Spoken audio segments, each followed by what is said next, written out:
Welcome to This Week in Our Collective Heads. I'm Patrick. I'm Kevin. And we got some really cool stuff to talk about. Not quite as much as last week, but some interesting stuff.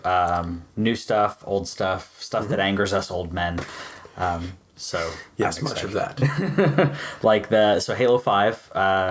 Halo 5 is actually going to come to, it's not 100% announced for PC, but they said we could do it on PC. Yeah, and he said it would be fairly easy because of the architecture. Sure. And that's kind of one of the things about Xbox One and PS4 is that they designed them with the x86 architecture. Yes. And so porting back and forth is a fairly easy thing. Yeah. And that's like also Arkham Knight, right? Yeah, that's back on sale on Steam. That worked out so well. If you want to get that. The architecture is similar enough, but the problem is that developers, while PC is the master race, but they may be the master race, but console developers don't really care. They'll put out stuff when they can on PC. Some developers will actually put it out at the same time, but others it's a side note. Updates, side note. Even big games like Arkham Knight, PC was a side note to that game, which really surprised me. Well, there's also the fact that console is way harder to pirate, and like I'm sure the moment that goes live, there's a torrent for it, and so the user drain via pirating. Yeah, and boy, those people who pirated that game were sure upset because it didn't work. Also, the people that bought the game because it didn't work. Everyone was. But one thing, speaking of pirating, if you are pirating and you don't have access to online, because depending on the patch, depending on the crack that you have, don't have access to it. If it's anything like the PC version, if the PC version is anything like the console version, it's going to miss like all the multiplayer. Even 9 gig day one patch. Yes, and this is going back to Halo 5. This is not Arkham because Halo 5 has a 9 gig day one patch, and it's almost all of it is the multiplayer for the game. Right. So, and it's really disappointing how now, like, when a game goes gold, that doesn't mean anything anymore. Assassin's Creed Syndicate also had 2 separate day one patches. They were not nearly this size, but they were 2 separate patches. And part of that is that they're going to work, up till the 11th hour. And that's cool, but sometimes these games just don't work without those. And that's a problem. It's a really bad business practice, in my opinion. There were limitations back when we had cartridge-based games and back when we had disc-based games that didn't update. There were limitations, and of course that was a limitation. And the games weren't perfect. There were bugs. Yeah. But you could play them. You could beat them. With one of the most notable exceptions being Other M. The story is that Other M had a specific bug that if you triggered a cutscene and then went back through a door, you could not advance. Yeah, and you had to send your SD card because the Wii couldn't accept patches for the game. Yep. So you had to send your SD card to Nintendo. Yeah. They would fix your save file and send it back. And that... Okay, we're complaining about this. Yeah. But that is just awful. It's archaic. At that point, why not just... I guess how far into the game was it? It's about 2/3 of the way through the game. Okay, so then, you might not want to replay everything. Because I'm thinking, just restart. Especially with Other M. Yeah. Yeah, because I'm thinking, just restart. Well, not quite. Another game, I'm still on the fence about Battlefront. I want to play Battlefront. It plays beautifully. It looks beautiful. It's everything that I want in Star Wars without a campaign. And I'm kind of irritated by that. There's going to be missions, but I want a story. I do too. But we can play Han Solo and Princess Leia and Emperor Palpatine. Palpatine interests me more than the others, honestly. Yeah. Because I know you could play, like they said, you could play Luke and you could play Vader. Okay. Solo, cool. Leia, cool. Palpatine. Can I force lightning people? You can. You can force lightning people, and you can chain lightning like a group. Yeah. And you also he's got to be nerfed. Like he's got to have like low health or something. He has low health, and he moves very slowly, except when he dashes into combat. Okay. Because his Palpatine's whole thing was he pretended to be an old man for like 40 years. Yeah. And the sagging jowls helped with the disguise, but like. he had the ability to do combat, and that was part of his shtick. Yeah. I also really like the abilities that they've given Princess Leia. I didn't see. Okay. All right. So Han's got an ability where I think it's called like rapid fire or something, and he just gets to keep firing. He doesn't overheat or whatever. He just has this fully automatic gun. He has a shoulder charge from. Yeah. And so that's kind of fun. I like that. And then he's got a powered up shot that's called Lucky Shot, and so that can do that can break Vader's block. Oh, okay. Which is cool. That is cool. It does potentially lethal damage most of the rest of the time. And that's fun. Yeah. Leia has abilities that are mostly support. She does combat. She does pretty precise firing and everything. And one of the comments that they made, the developers, when they released this, they said, because if you notice, like, she doesn't always do combat, but when she does, she's lethal. Yeah. And she kicks some ass. Yeah. And that's really fantastic. And some of the other stuff is characters that spawn around her spawn as higher levels of they become the guard. Okay. And then she can shield certain areas, which is especially useful for the Hoth battle. Mm-hmm. And then she also does supply drops. Okay. So like she has useful. a great like all around support and rally the troops and all that. And I really like that because Leia has always been capable of combat but also a great leader. Yeah. And her leadership qualities seem to be kind of the focus of this. And I like how these abilities are unique and they're very much centered around the characters themselves. I agree. And so I like that. That's really cool. Well, I think it makes her really viable as opposed to just. I mean, Han obviously has his little perks. Everybody wants to be Han. Everyone knows, but it gives you a reason to play Leia. It gives a reason for you to want Leia on your team. Mm-hmm. Yeah, other than watching Leia. So, another thing that happened this week that I actually didn't notice until you pointed out was the PlayStation wishlist feature. Yes. Which is really cool. Yeah, now available. It's not available on any of the stores yet, but if you go to like the web browser PlayStation Store, then there's a new option when you select a game. You can, buy it, obviously, or you can add it to a wish list. Mm-hmm. And your wish list can be available either to no one, where you just kind of tuck games away and look at them longingly, or you can share them with friends. Yeah. And at this point, that's all you can do with it. But I'm hoping that it eventually will be like Amazon's version of the wish list, where I can see a game that's on your wish list and I can be like, oh, well, that's on sale. I'll send you a game for $5. Yeah. And honestly, that is a really substantial source of income that they're missing out on, because a lot of us are. I mean, they've noticed that we're in communities and that this is now a social thing. Mm-hmm. They've built their consoles around that. But if I'm not mistaken, on Xbox One, you can't buy. You can't, no. Yeah, and that's something that, like, if I'm enjoying a game and I want you to play it and you are not convinced for whatever reason, like one particular instance is Journey. I would have bought that for 3 or 4 people when that came out, or when it was re-released on PS4, because that was a really wonderful experience that I wanted to talk with people about. But it was only me and like one other person that I knew had played it, and the ability for you to watch me play something, that's cool. But if I can share this experience with you, that's something that I'm willing to pay for. Yeah. And I'm hoping that this is the first step toward implementing that. I would hope so. I mean, this is in October.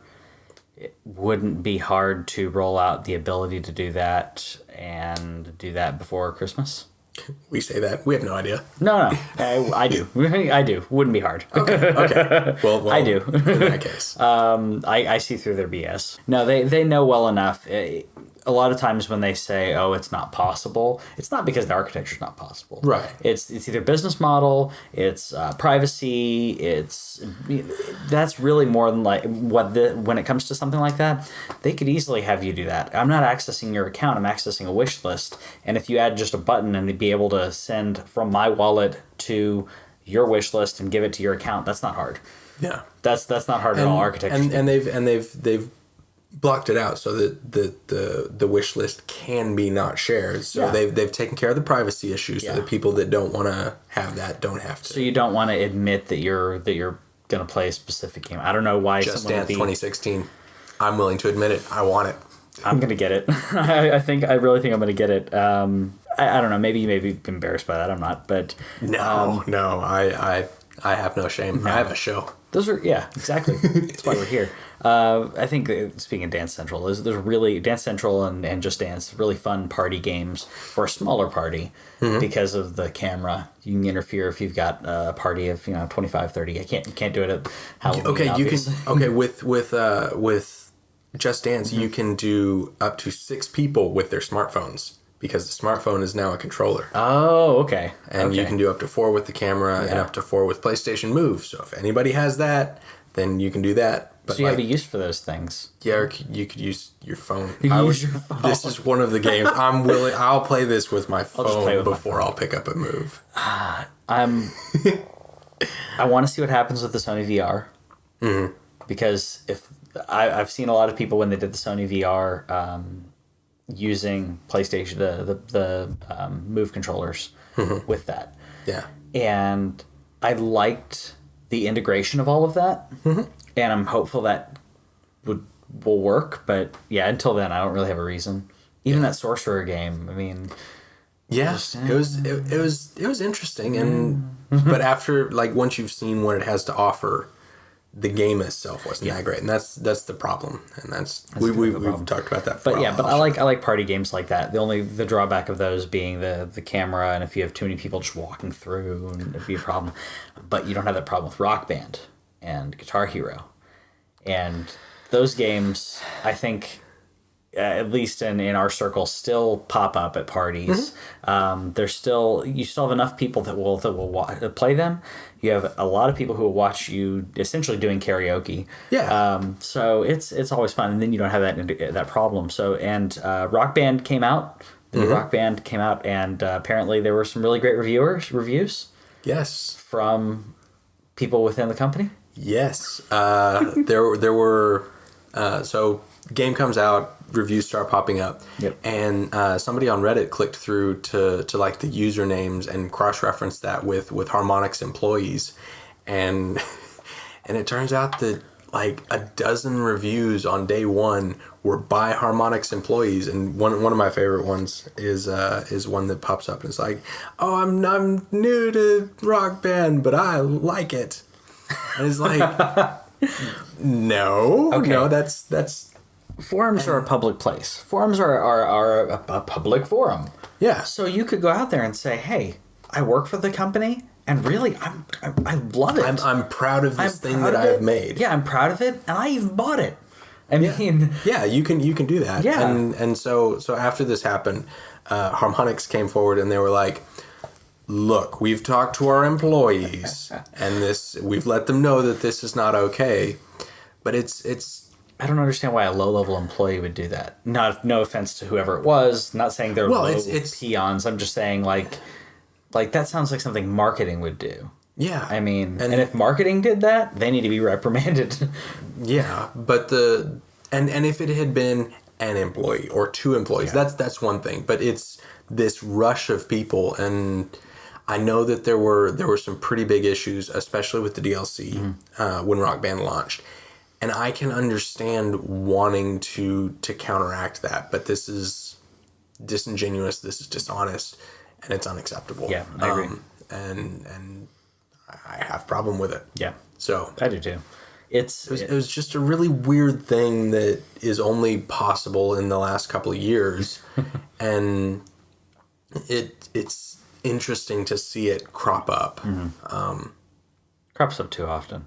Yeah. When you have this essentially violation of ethics, and I got lots of problems with that. We've been having that for quite a while now. It's come to the forefront, but with everyone talking about Rock Band, I haven't seen as much about Guitar Hero. I've seen there have been some commercials for it, a handful of commercials, but I haven't seen as many people in the community talking about it. It has some interesting new features, though. People are talking about Rock Band, and I think maybe it's the familiarity of the controller. Yeah, I also think that Guitar Hero came out first. Yep. And it was Guitar Hero, and then you could have the guitar and the bass, and that was cool. But then Rock Band introduced the multiplayer aspect, which is, for a lot of us, the key component to this. And so Guitar Hero feels like a step back. Yeah. It's like, well, yeah, but if you want to play by yourself, here's this thing. Well, I think there's enough irritating things other than, I mean, the controller's new. So you have 6 buttons instead of 5. And that's, the 6 that's buttons cool. are... That's closer to a thing. Yeah, it's closer to guitar where you have... they're not in line. You have 3 buttons on the top, 3 buttons on the bottom. So you can essentially play chords, which I think is really cool. It adds a little bit more of difficulty to some players, but like you mentioned before, it's a new language essentially. We all learned how to play Guitar Hero. We all learned how to play Rock Band, and there was that barrier of frustration, and then it was you start on easy, and then as you get the hang of it, you add more to it. You mentioned the Guitar Hero TV, which I like the idea of. Essentially, Guitar Hero TV, you are playing a music video, so it looks like MTV2. What they've been touting as MTV2. It looks like old school MTV. It's got the music video playing with all the stuff that you're supposed to add while you're doing that. But apparently, you can't fail it. No, there's no fail scenario. It just keeps going because everybody likes the music. If I'm contributing to this game, if I'm playing this game, I want that to matter. Yeah. Like if it's just a thing that's playing, then I can, tune to the Vimeo stream or whatever. Yeah. Like that's available to me. I don't need to pay. Yeah. I think it's their idea of trying to come up with an idea of being able to do it at the party where the music continues and people kind of like trade off whatever they're doing. Trade off who's playing, and then if people don't want to play, then it just becomes background music. I'm hoping that the challenges that they do in the game and all of that doesn't have anything to do with Guitar Hero TV. So Guitar Hero switched from a DLC model to a quasi microtransaction model where playing different challenges and playing songs gains you currency that you can then trade in for songs. So you can do that. Or you can buy said currency and then buy whatever you want. It's essentially Hearthstone, except you have to pay 60 or what it was 90 with the controller, I think. So it's like Hearthstone, except you have to pay for it at the beginning. Hearthstone's free, and then you could pay for stuff if you want. Yeah, I hate it when I open a new pack of songs and get duplicates. I already had this one. I had this one. Stupid. But with Hearthstone, you can disenchant, so that's okay. Yeah. So another thing, you mentioned that Rock Band. So there's a lot of things in regards to Rock Band. Switching back to that. So if you're playing on Xbox, you have to have an adapter. And if you're wanting to take your Rock Band 3 songs and bring them over to Rock Band 4. Well, this is the 84 song track list from the disc songs from Rock Band 3. To transfer those, essentially saying, "Hey, I own this," over to Rock Band 4, you have to export it and pay $15. Yes. Which it's a good set of songs, but if I've proven that I have the disc, like, yes, we could trade the disc around or whatever, but it's kind of like I don't know, maybe 3 or 4 years ago when they were so hard down on trying to stop piracy that legit copies didn't work. Yeah. And like when they redid SimCity, there's a lot of people that got locked out because they didn't install it in the correct order or whatever. And even though it was a legitimate copy. Yeah, and it was easier and more reliable to pirate it because you had this entire community working around you. But if you bought it and did that thing, then it would lock you out and like place a flag in your computer somewhere, and it was bad. Yeah. And this to me seems like very much the same thing, where yes, piracy is a problem. Yes, people could potentially do this and work around your system. Yeah. But the important thing is you need to respect the people that are paying, and in this case have paid for your content. Yeah. These are returning fans. We want to be on board with this. And let's be honest here. Piracy exists. It exists to a lesser extent with consoles. It was a bigger thing last generation and hasn't really hit this generation yet. But the amount of people who actually did the piracy on Xbox 360 and PS3 to a lesser extent, it was a small amount of people. Mm-hmm. And those people still contributed a bunch of money to gaming. If you look at it, they contribute a ton of money to gaming. Yeah. If you have a very, very small percentage that's doing that, and you have a very small percentage that's going to milk this bit, and they have to buy your game anyways to be able to do this, the downside is nothing. Yeah. There shouldn't be this charge. There has to be either the for this, if you have the digital content, you can upload it, and I don't know how you would pirate that, or you can have a physical disc, and you could download the ISO or whatever. But most people are not going to do that. That is a less than 1%. I don't have figures, stats. It's 2 to 3%, I think, is what it was. Yeah. 2 to 3%, and those people were still buying games, buying DLC, buying a bunch of stuff. In this case, even if someone is wanting to do something like that, if they're in that mindset, they already had to buy your game. Mm-hmm. They had to buy your brand new game to do this. Is it really worth it? They're paying $90 or $100 for your game. Yeah. Because I guess $60 if you're just buying the controller. It disincentivizes people who have been on this bandwagon. Yeah. And they want to jump up to the next one, and because you had the Xbox Rock Band 3 and it was at every party. So if you've been to one of his parties, you've seen it. Played Rock Band. Seen him play it. A bunch of other stuff, especially after a couple of shots. I think you said you were going to switch to PS4 because between the adapters and the extra cost of importing DLC, there's no incentive for people to just move smoothly along with you. It's $20 adapter, $15 transfer fee essentially. Mm-hmm. So $35 for one to be able to do one. Now, if I want to add a couple other adapters, every single one of those adapters is extra. Yeah. Well, I want to have at least two, adapters, me and the wife, or me and people at parties or whatever. So we're talking $55 in addition to the game. Mm-hmm. I'll just go over to PS4, and then I'll just buy the game, and I can buy these songs if I want, or I could, I could buy a copy of Rock Band 3 and then on digital, and it'd be cheaper than all this. Yeah. So they're trying to combat piracy, and they're stopping legitimate sales in trying to stop piracy. It doesn't make any sense. Another thing that doesn't make any sense is Konami and Hideo Kojima.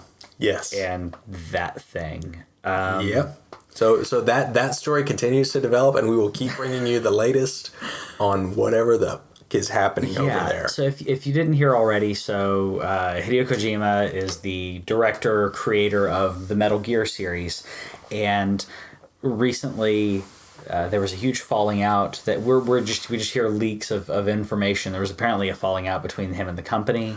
We'll assume you know all that stuff. Yeah. So this week, fast forward to this week where they say he's on vacation. Well, no, because really first the Wall Street Journal had their Wall Street Journal broke this. Really liking the Wall Street Journal lately. They had this thing that they were like, hey, October 9th was his last day, and then a week and a half later or so they broke it, and they were like, hey, this was his last day.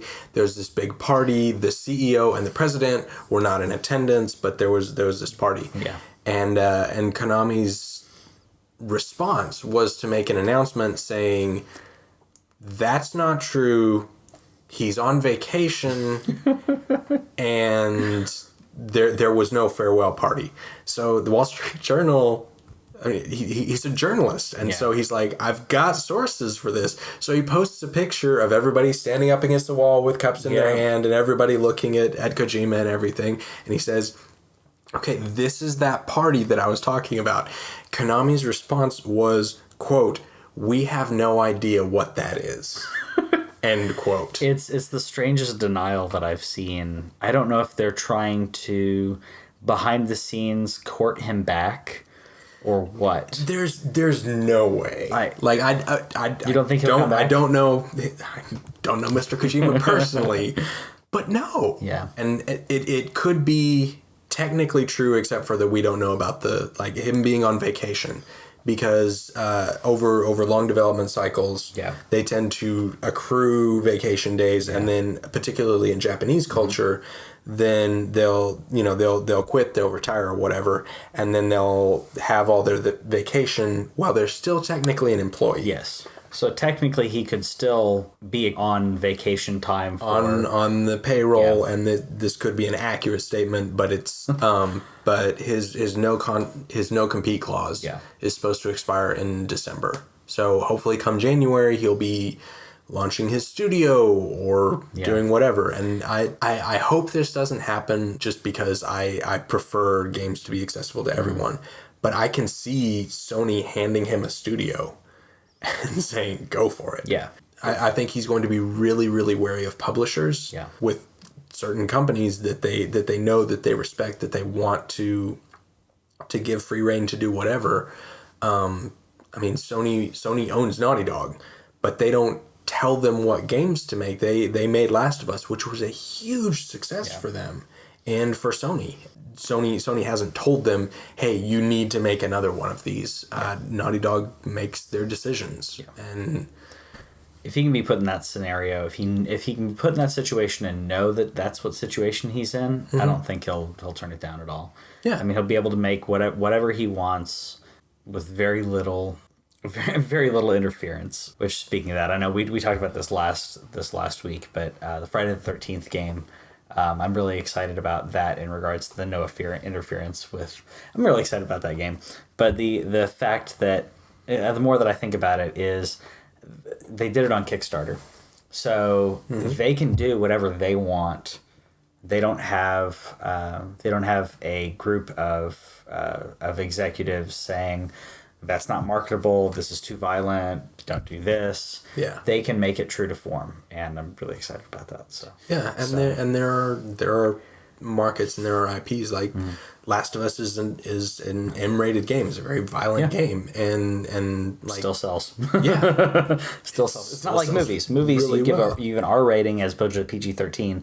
A lot of horror movies recently, and a lot of movies, they'll not want to go for an R because you get less money. The Martian managed to sneak 2 F words into it without getting an R rating. Yeah. That was a really interesting story. If you really like film and the nuances there, check out that story. It was a good book. Yeah. I'll probably see the movie eventually. Great book, and the film adaptation was one of the best adaptations I've seen of a novel. Okay. So highly recommended. Speaking of things that are recommended. Speaking of things. Didn't really work.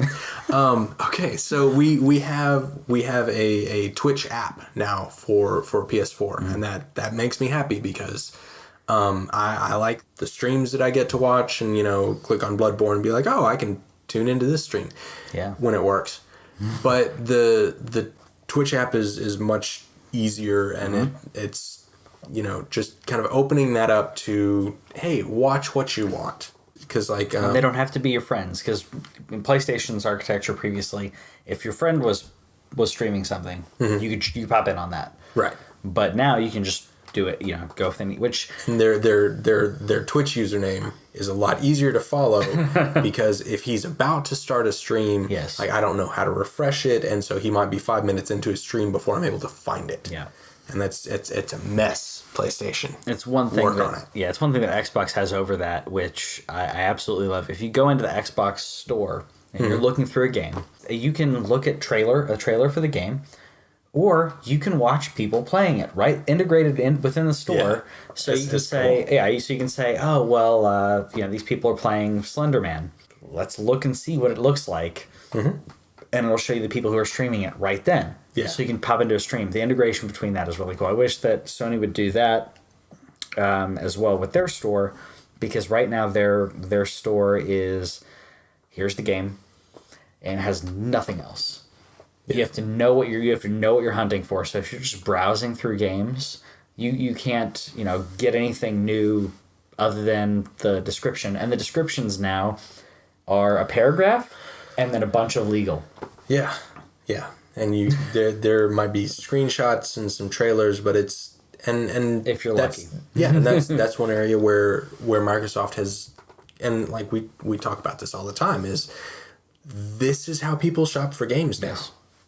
Yeah. This is the brave new world. I watch people streaming the game. I want to see the gameplay. I want to see people's reactions to it. Mm-hmm. To me, it's because it's more genuine. Yeah. When I go into stream and watch someone trying to figure, and I can also gauge difficulty of the game. I can gauge, is it difficult to play based on mechanics? Is there more problem solving in it? Which is really cool to be able to do that. There are aspects of certain games like Slender Man or others that I didn't know that there was that much problem. So I haven't played one, and I went in. I thought you just ran away from the big tall guy. Yeah, you collect papers. Yeah, so that's all I thought was going on. And watching someone stream that and discussing with the people streaming. Okay, where did I go before this? Okay, what does that mean? Is this a clue? And I had no idea that was multifaceted like that. Same thing with Five Nights at Freddy's. The amount of lore in that. That's a game that more people gravitated towards based on lore and based on people streaming it. More in streaming than lore, but more people gravitated towards that game because of Twitch streamers than anything else. That was just it just snuck in there, and then everyone said this is amazing. I'm glad that it's on PS4 though, because now I can sit back and browse, as it were. Yeah. And there was a buy button next to it. I'll probably be using that because the live from PlayStation it did get a little bit better with the last patch, and it's easier to find friends. But like if I jump into Bloodborne stream, like I jump into the live from PlayStation, click on Bloodborne, keep drilling down and everything. When I get to the Bloodborne streams, my friend should be at the top. Yeah. If he's streaming or she's streaming it. Yeah. Show me that one, because that's probably what I want to watch. Yes. And I don't understand that. So I'm really excited about this. Plus I get to watch the Kind of Funny guys. Yes. And yes. Very fun. I love that they're speaking of their community. They filled up the community. Yes. 10,000 people in 4 days. Yeah. And so now there's a sequel, Community. There's the kindoffunny.com, the sequel. The sequel. Yeah, so get in on that if you're not on the first one. I didn't get on the first one, so. Yeah. I turn on my PlayStation, I want to play a game. You want to play a game. I'm busy playing games. Play a game. You're not like Nick Scarpino? And No. He turns on a game and kind of browses around. What's new on Hulu? What's in this? No. I am here. The girls are napping. I want to play and stab people. Yes. So that's the news we have for this week. We'll still be doing the Games with Plus, the Gold Plus Roundup. The great name that I came up with and then promptly forgot. Yes, Gold Plus Roundup will be later this week. But let us know in the comments if there's something in news that we missed that you wanted to talk about. One thing that we did miss, rant down there about the Xbox versus PlayStation resolution, if you want, for Call of Duty Black Ops 3. Ooh, yeah. If you guys want to have a fanboy war, go ahead. It's slight. Previous gen's going to run at 30 frames per second, though. It's another reason not to pick up previous gen, so just warning you now. And you know how I love to do predictions. I predict that this will be the last... This is the final last gen copy of Call of Duty. Next year's will not come out on the previous consoles. Just come over to current gen. It's not next gen anymore. It's current gen. It's been here almost 2 years. Yeah. Next month will be 2 years. And just get over here. And the cool thing about next year's is that they will have had the entire console. Yeah. They will have had the entire development cycle with the new engines and with the new consoles, the final versions. They won't have had like an earlier build dev kit. Yeah. We're not good at show outros. But talk in the comments about how we should do better on that, and we'll talk to you guys later. Have a good week. Thank you for watching This Week in Our Collective Heads. If you like what you've seen, subscribe here to get more. And watch us play games really poorly, right over here. If you're on a mobile, then click here. I for cards. We have cards now. It's up there. And we're also on Facebook at Tweotch, and then Twitch at Tweotch Gaming. Indeed. And if you want to follow us on Twitter, we're at Tweotch there, and I'm at Sabal. We really like the subscribers, so come subscribe so you can see us more and do stuff with us all the time.